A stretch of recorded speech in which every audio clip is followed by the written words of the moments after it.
नमस्कार, मी Bhaskar Mhatre, secretary, Maharashtra state cooperative housing federation. ज्या सोसायटीमध्ये 250च्या खाली सभासद आहेत ती सोसायटी इलेक्शन ऑफिसरची नेमणूक त्या सोसायटी लेवललाच करू शकते. फक्त त्याने फेडरेशनचं ट्रेनिंग घेणं हे बंधनकारक आहे.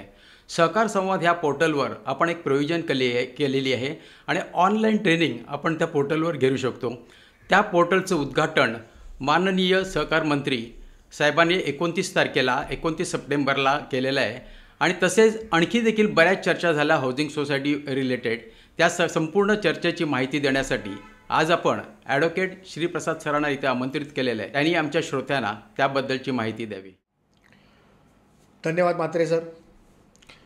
Honourable cooperation minister Shri Babasaheb Patil along with honourable principal secretary Shri Pravin Darade साहेब यांनी इलेक्शन ट्रेनिंग प्रोग्रॅमचे व्हिडिओज जे आहेत ते लॉन्च केलेले आहेत सहकार संवाद या पोर्टलवरती.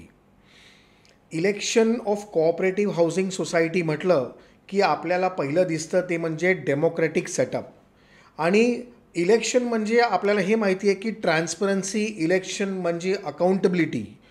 आणि इलेक्शन ऑफ कोऑपरेटिव्ह हाऊसिंग सोसायटीचा हा जो विषय आहे हा आपल्याकडे 2014च्या नियमावलीप्रमाणे म्हणजे ते प्रोसेस जे आहे ते 2014च्या रूल्समध्ये आलं होतं.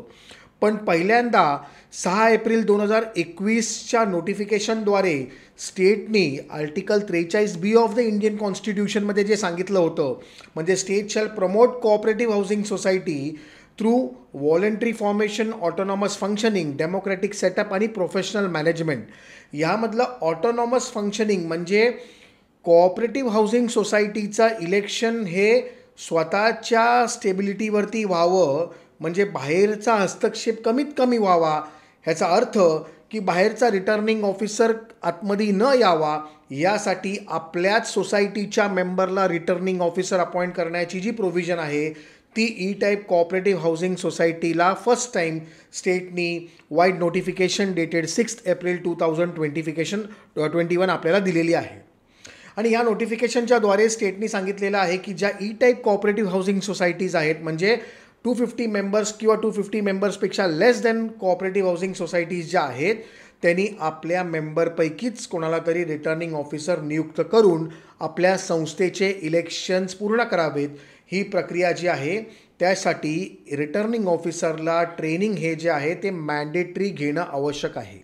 आणि तेच ट्रेनिंग जे आहे ते ऑनरेबल मिनिस्टर आणि honourable principal secretary of corporation यांनी 29 सप्टेंबर 2025ला सहकार संवाद पोर्टलवरती ते ट्रेनिंग व्हिडिओज लॉन्च केलेले आहेत.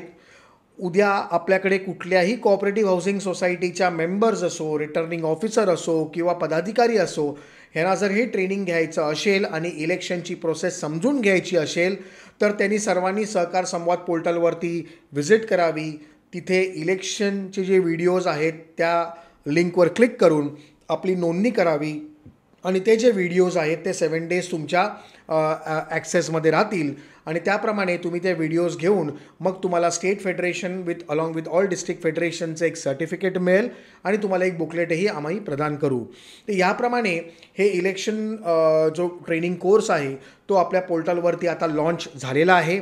आणि त्याचप्रमाणे 29 मार्चला जे स्टेट फेडरेशन, डिस्ट्रिक्ट फेडरेशनच्या ज्या डायरेक्टर्सनी ऑनरेबल मिनिस्टर्स आणि ऑनरेबल प्रिन्सिपल सेक्रेटरी बरोबर जे डिस्कशन केलं होतं with regards to issue in cooperative housing societies like rules जे आहेत, रूल्सचं येणं पब्लिश होणं किंवा बायलॉज जे आहेत नवीन ज्या संस्थेमध्ये आता नवीन संस्था ज्या डेव्हलप होत आहेत म्हणजे 2025च्या अनुषंगाने बायलॉजची फेरबदल करावा किंवा सिंगल विंडो सिस्टम्स आहेत किंवा तुमच्याप्रमाणे रिडेव्हलपमेंट किंवा सेल्फ रिडेव्हलपमेंटचे काही इश्यूज आहेत या सर्व स्तरावरती डिस्कशन होऊन एक पॉझिटिव्ह अप्रोच जो आहे तो ऑनरेबल मिनिस्टरनी आणि ऑनरेबल प्रिन्सिपल सेक्रेटरीनी आपल्याला द्यायचा प्रयत्न केलेला आहे. आणि याच अनुषंगाने आम्ही ऑनरेबल कॉर्पोरेशन मिनिस्टर आणि ऑनरेबल प्रिन्सिपल सेक्रेटरी यांना मनपूर्वक धन्यवाद देतो. आणि हा इलेक्शन व्हिडिओज जे आहेत ते सर्वांनी त्याचा लाभ घ्यावा अशी सर्वांना विनंती करतो. धन्यवाद.